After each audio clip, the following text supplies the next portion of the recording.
Ladies and gentlemen, welcome into another recruiting updates video. I'm going to start doing these videos a little bit different just to maximize overall, just time. And I've got some tabs up here. We're just going to click on them, talk about each thing that's going on in recruiting. And hopefully I will get a face cam up in the top right corner. Normally I like at least having that, but my computer is just... Long story short, if you guys are ever going to record videos, never buy a Mac. The CPU on it is so horrible. It is amazing. This thing cost $1,000. Can't even open up iMovie now. But guys, when it comes to recruiting, we've got Arch Manning visiting the University of Alabama. So this has definitely been a fun recruitment to track. As you can see, Alabama had a load of elite talent this weekend. There's Arch Manning and Richard Young. I believe that's 4 5-star players right there. That's Caden Proctor, who's a top 10 overall offensive lineman. Richard Young, Arch Manning. I don't know who that is, but I believe those are 4 5-stars, and you can see Richard Young, his tweet gets 1.3K likes, Tuscaloosa. Richard Young, very likely the 5-star running back going to Alabama. When it comes to Arch Manning, we're, expecting it to either be Georgia or Texas. And it's one of those old-fashioned recruitments that we don't really know. You can see Wilt Fong saying Georgia is very much in the mix for Arch Manning in talking about his visit with Alabama.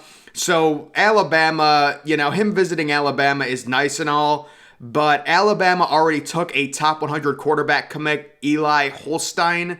And if they were leading for Arch Manning, or if they felt confident in Arch Manning, they would not have taken that commitment. So, Manning is doing his due diligence, visiting everyone, but this is a recruitment that's very likely going to come down to Georgia and Texas, and right now it's basically 50-50.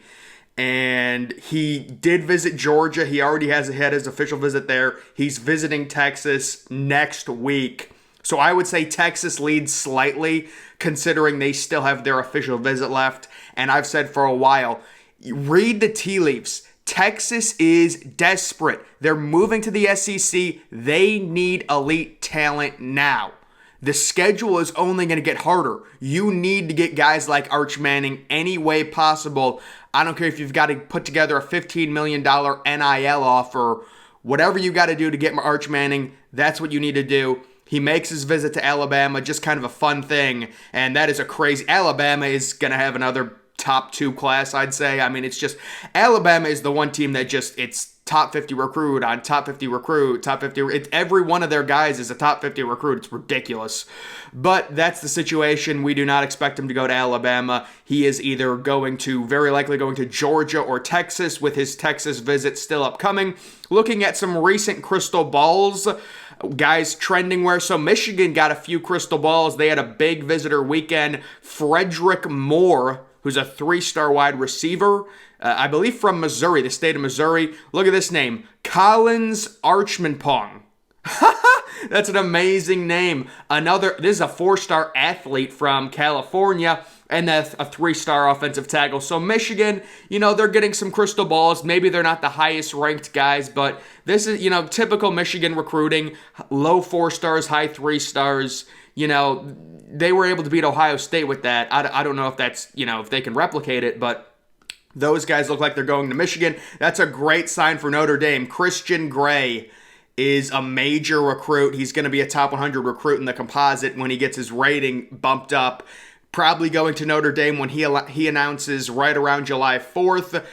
Hicks, who's a running back in 2023, low 4-star running back. This is another guy that was trending. Tyler Williams, trending to Georgia. He's kind of on the border of being a top 100 recruit, so that would be a really good get for Georgia if they're able to land him. And there you go. I thought there was someone else I want to talk about. I guess not. But guys, they had this event. This was a crazy event. The OT7, Overtime 7-on-7, absurd group of elite 5-star talents.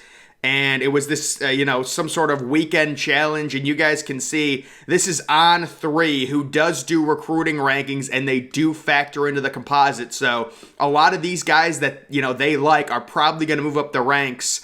We've got the 5-star quarterback from Tennessee, Nico Ilavaliva. and, the Hawaiian quarterback. It says he was the clear top quarterback, which is really impressive because Malachi Nelson was at this event. So this kid could be like a top 2 or top 3 player. He is the kid that got the NIL deal from Tennessee, and he's doing very well. This commit, Georgia commit Dickey, really stock up guy. He recently got a massive ratings boost, but if you're coming in as the number 1 overall wide receiver in terms of this event, there were like 8 5-star receivers. This kid's gonna be, well, they already have him at the number 35 overall prospect, but like ESPN needs to move him up, 247 Sports needs to move up. This kid could be a fringe 5-star. So Oregon's got to be very excited about that. This Mike Matthews, the athlete, is currently not even inside the top 100 of the composite for 2024. He might be the best athlete in 2024, so he's going to have to move up.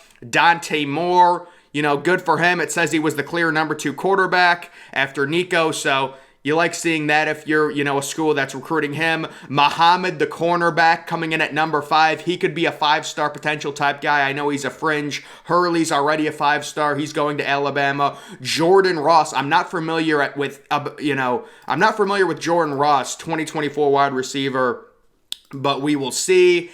Caden Lee, another wide receiver. Ruben Owens, the superstar 5-star running back, who I believe Texas A&M leads for now. And then Brandon Inniss, who is all but a lock to Ohio State, rounds out the top 10. Also, Bryson Rogers played very well, apparently.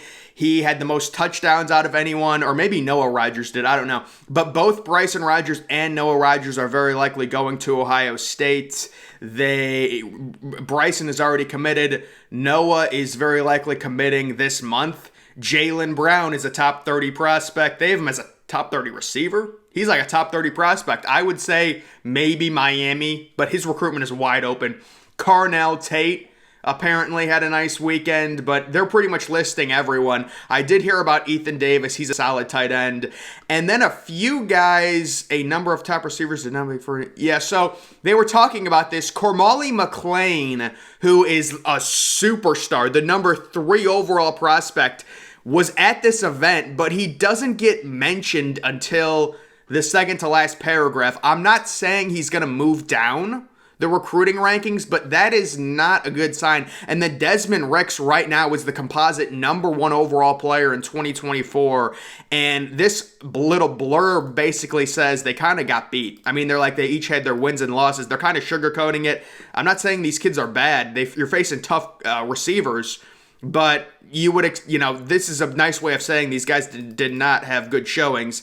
And then a 2025 receiver, I've heard about this kid, Winston Watkins, who's committed actually, I believe, to Texas A&M. Yeah, but there are programs recruiting him. 2025. That would be crazy if Texas A&M holds on to him throughout the entire process. So that's just a major update on a lot of different guys. You can take a look. There's a lot of different articles on Rivals right now that are pretty good. Also, Caleb Downs visited Notre Dame. A lot of Notre Dame fans getting a little happy. There's no chance. Caleb Downs is either Ohio State, Georgia, or maybe Alabama. Honestly, if you're Notre Dame, you have to pitch Caleb Downs on, Kyle Hamilton and his development. That's what I would say.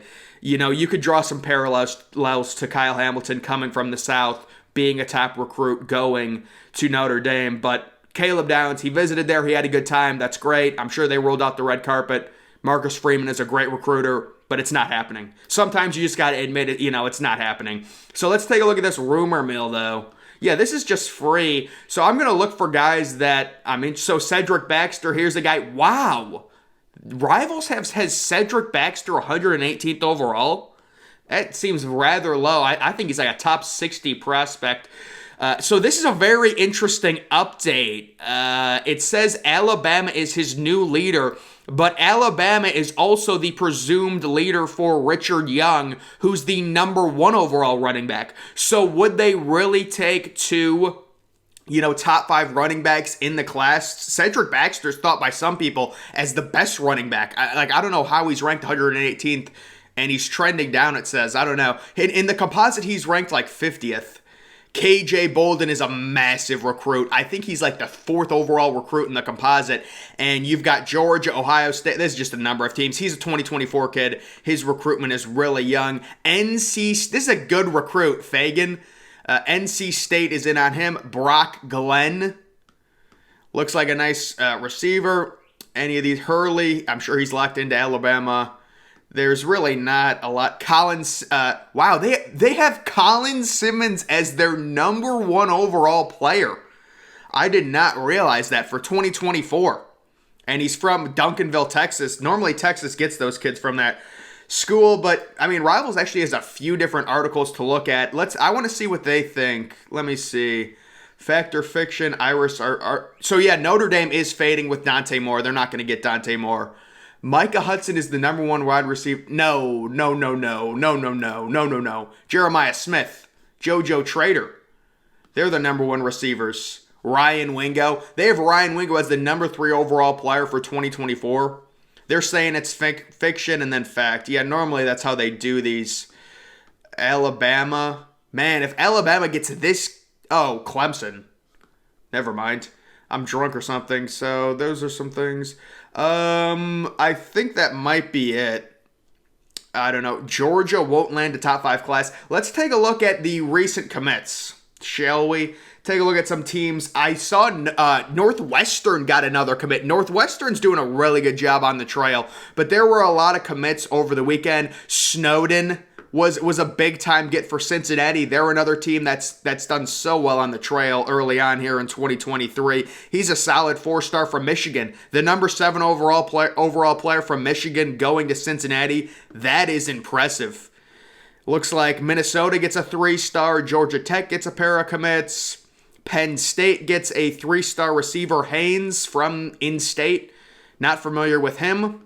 I would probably say, I mean, not an unbelievable get, but maybe the kid's underrated. We don't really know. Minnesota picking up, I'm guessing Minnesota had a pretty big weekend. So this was a major get for Michigan State. Jordan Hall. Like, if Mel Tucker and Michigan State want to compete, these are the type of kids you have to get. Top 200 composite player from IMG. This is a national recruitment linebacker. Very solid get. Exactly. That's the type of players you need. You need to stockpile players like that, and you'll get a few superstars out of that. I did see this Johnson kid committed to Clemson. There was a story on that. Here's a 4-star going to Northwestern. They continue to recruit very well. If you take a look at the overall team rankings, it's kind of dumb to look at them right now because a lot of teams have different numbers of commits, but you've got Notre Dame. They've got a great class together right now with 15 commits. Texas Tech, you know, it's mainly based off of having 20 commits, but it's still a nice little class. Penn State with 13 commits, an average ranking of 90. That's respectable. There's Cincinnati, you know, a lot of 3-stars, obviously. Northwestern, a lot of 3-stars, a lot of commits. Ohio State, I mean, I'm pretty happy with Ohio State's current class, honestly, considering, you know, 9 4-stars, 1 3-star, and they're in the running for a ton of, like, top 50 players. I mean, if they're able to get Noah Rogers and Brandon Inniss this month, this average is going to go up to, like, 93-20. And then that already puts you in the elite category, basically. The only thing I'm concerned with Ohio State at this point is lack of running back recruiting. Cedric Baxter, Richard Young, they struck out on both those guys. It looks like maybe Justice Haynes, but I would not rely on that kid leaving the state of Georgia. Arkansas, that's not too bad for Arkansas. 12 commits, an average score of 89. Louisville, they've got DeAndre Moore Jr., the NIL deal they got. Wow. Louisville has an average of 90. That's a solid. They're doing really well with NIL. Clemson with 9 commits. That's a fine. Yeah, 1 5. Wait, who's the 5-star Clemson has? Oh, the quarterback got bumped up. Wow. Good for them. Good for them. Tennessee. It'll be interesting with Tennessee how they, they've got a massive NIL thing going.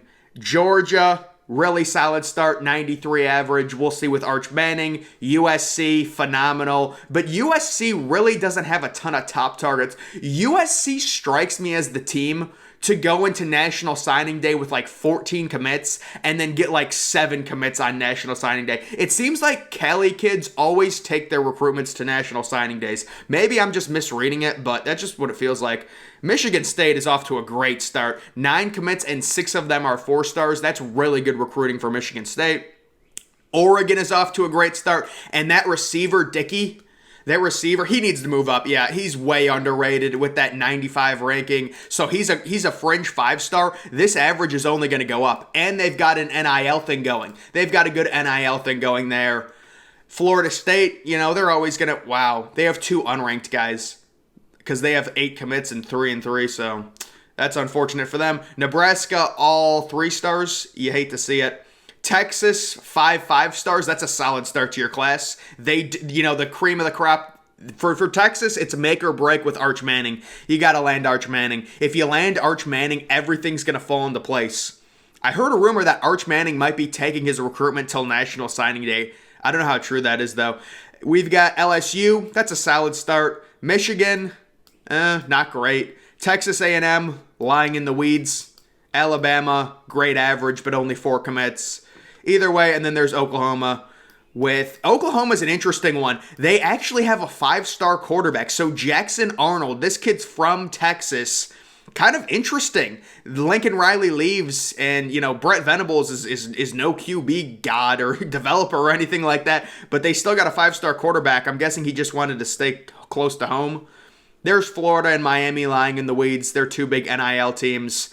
And that's basically it for the top 50. So that's just an update currently. We do have several guys that are scheduled to commit soon. We've got that one quarterback, Jaden Rashada from California. And it looks like it's down to Florida and Miami for him. He is committing June 18th at 4 o'clock. So that is actually this week. So when is that? Friday or Saturday? Well, it's Friday. I believe it's Friday. So he's coming in Friday at 4 o'clock. I don't know if that's East Coast time or West Coast time. I'm guessing it's East Coast time. So for him, it's either Miami or Florida. I don't know which one of those 2, but it seems the last I heard it was down to either one of those. Micah Bell, that would be such a big pickup for Notre Dame. Rico Flores, Notre Dame. Christian Gray, Notre Dame. Darren Reed, hopefully Ohio State. This Loner Gang kid actually wants to play baseball and very likely will be going to South Carolina. He's announcing at 11 a.m. He's a morning guy. He likes the morning. 1:03 p.m. I don't know if that time is right. Caden Green. That's a big boy offensive tackle. I would love Nebraska to get this. Well, looks like he has a crystal ball too. Oklahoma. I'd love to see Nebraska get him. Or Michigan. That'd be huge for the Big Ten. You got this kid, this safety, Aguirre. He's going to Georgia for sure. And he actually just became a 5-star. So a little congratulations is in order. But guys, that is going to do it for this update. Just going over some latest things. The big story would be this little event that happened. As you guys can see, it was actually a major event in Las Vegas. And there's going to be some rankings updates, I'm sure. 247 Sports already said they're coming out with a full updated 2023 class. I don't know if the opening is happening this year, but I would think if the opening, which is like a major, event, if the opening happens in early July, 247 would update their 2023 rankings after that. But I don't even know if the opening is happening anymore. But Arch Manning, guys, like I said, Arch Manning, it's going to come down to Texas and Georgia, with Texas getting the last official visit. Those 2 teams, I would say Texas with a slight lead over Georgia when it comes to Arch Manning. But at this point, Alabama, it's not going to happen for them because they already have a quarterback committed. And if they thought they were leading for Arch Manning, they would not have let that QB commit. Let's just say that. But guys, make sure you're following me on Twitter. Link to that's always in the description. I'm, of course, the Depressed Ginger. Thank you for watching.